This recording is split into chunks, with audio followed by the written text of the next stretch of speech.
The book The Power of One by Bryce Courtenay delves into three themes with a setting of wartime Africa. He wanted to illustrate the racial tensions, traditional tribal cultures, and the power of an individual, so these themes are central to PK's life. The racial tensions made him feel isolated from the community, for the tribal culture was very inclusive, no matter what race you were, and the power of an individual defined how he lived his life. Our friend Hilary Gosher consented to do an interview to compare and see if these themes appeared during her childhood in South Africa during apartheid. The central theme of the book was the racial tensions. This question I asked Hilary illustrated how the tensions came to be. You grew up speaking English in South Africa. Was the Afrikaans-speaking community different from yours? Very astute question. The Afrikaans community was different.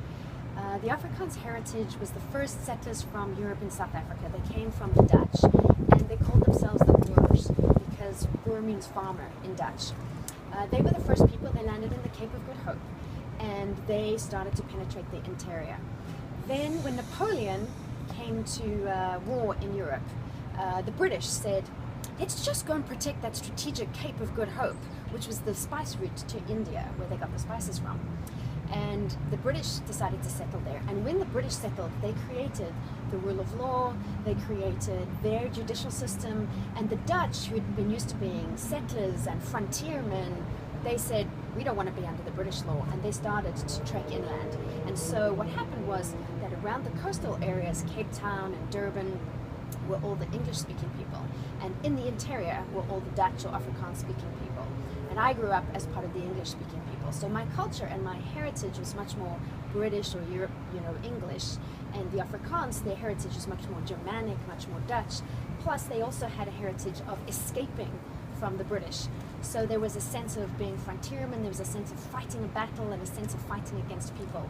And that's how the original war started, with the indigenous populations, the Zulus and the Xhosas and the other populations that were there, because they encountered the Dutch and the Dutch wanted to conquer them. And that led to the tension, which ultimately led to apartheid. PK had felt the tensions from an early age, and the earliest example is when he is 5 at boarding school. He is hated because he is English and is subsequently bullied. This question I asked dealt with bullying that happened all over the country. In the book, PK was bullied. Were any of your friends or even you bullied by people of a different ethnicity?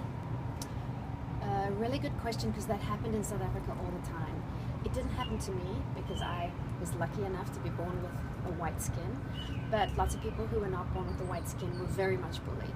They were bullied by the system, by the regulation. They had to carry passbooks, they couldn't live in certain areas, they couldn't go to certain schools, just like we talked about. But more than that, they were bullied by the police just because of who they are. And honestly, in New York City, the same thing happens today. So, when I see what goes on in New York City, it really worries me, because it reminds me of apartheid, because there's racial profiling and because people behave differently to other people because of their race. And it reminds me, again, that there's a lot about apartheid that hasn't actually finished in the world. What was it like growing up in South Africa? Can you just describe it? So when I grew up in South Africa, it was the 1970s and the 1980s, and apartheid had begun in 1948. That was when the first government came in and started to separate the different races and said they weren't allowed to live together. So when I grew up in an all-white neighborhood. There were only white people who lived around me.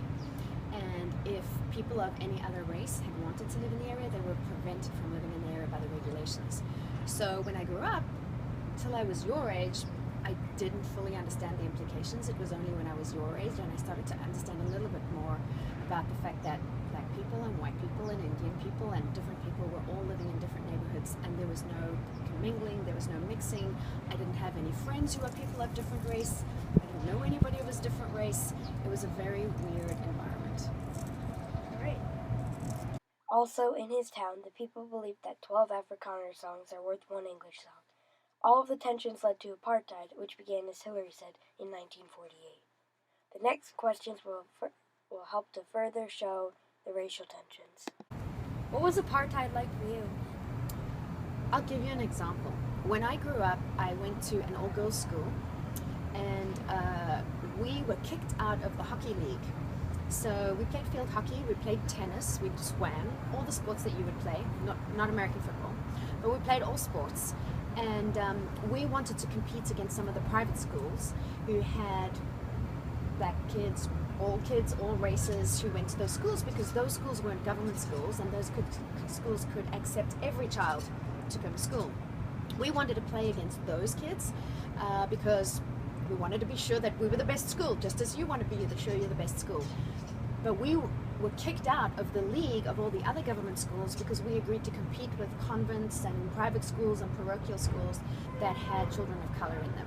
So that was, I think, the first time that I realized that our society was really messed up, was the fact that just because we were swimming against other kids, just because we had other kids on the team who came from different cultures and different backgrounds, our school was excommunicated from the league. Then I realized we live in a society in which not everybody's treated equally. Apartheid went away in the 1990s.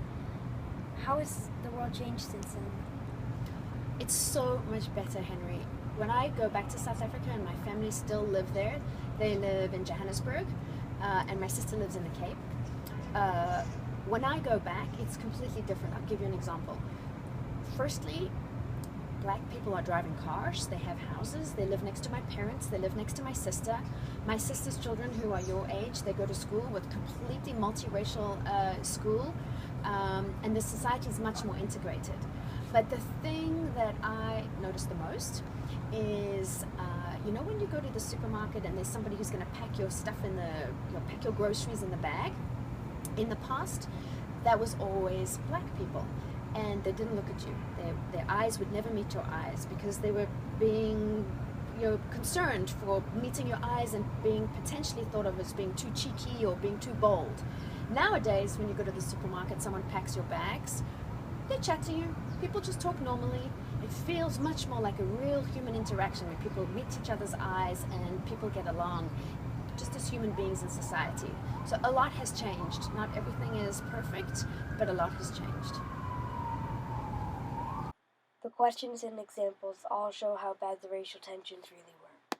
For the first part of his childhood, PK was part of an extended community through his exposure to the Zulu culture from the nanny. He was widely accepted by the people on the farm. This question shows how the exposure of different cultures can change your life. At an early age, PK was exposed to traditional Zulu culture. Did you ever experience any similar exposure, and if so, how did it affect your life? So there are 11 tribes in South Africa, which means there's 11 different cultures. I think I mentioned a few to you. The one is Zulu, the one is Xhosa, and you pronounce the exit, it's a clicking sound. There's Sotho, there's Botswana, there's Tswana. So there are lots of different languages, and I think that I was very aware of the fact that there were different ways of expressing different things in different languages.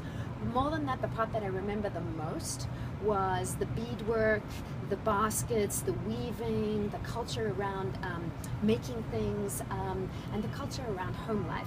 So if you remember in the book, PK was brought up by the nanny, and the nanny was very much part of the community, and PK felt part of an extended community. And then when he went to school, he was very isolated and he felt very alone. Well, I think that's what happened. That's the difference when I grew up between the culture that I grew up in and the traditional cultures. And the traditional cultures are much more about community, about everybody being treated equally, and about everybody feeling part of the whole. And in white cultures, it's much more about the individual and the individual succeeding as opposed to the group succeeding. And I think that's the difference. Even today, I think in the traditional cultures, there's much more a sense of everybody looking out for everybody else. And in the white cultures, it's less like that.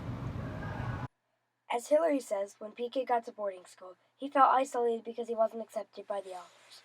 Also, music had been a part of his exposure to the culture, so when he was offered free piano lessons by a professor of music, he takes them to become more connected to his nanny and the Zulu people.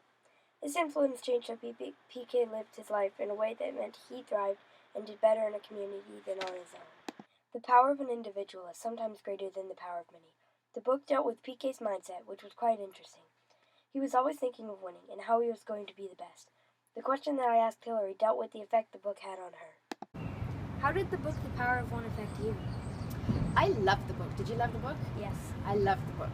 And the reason I loved it was that I thought it was a very good representation of South African culture, but it was also about the redemption that comes between people. So even though it was a horrible system, even though there was bigotry, even though there was discrimination, PK and his friends transcended those barriers, and they were good friends, and I loved that.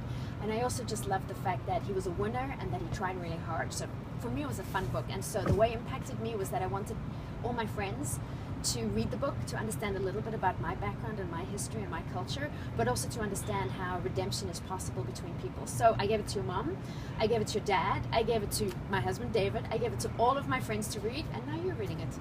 So I hope that you also understand the power of one. Thank you for your time. Thanks, Henry. A great example in the book is his boxing.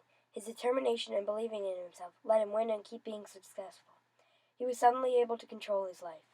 He set his own path and controlled his own destiny. The power of one made him realize that if you set your mind to something, you can do anything.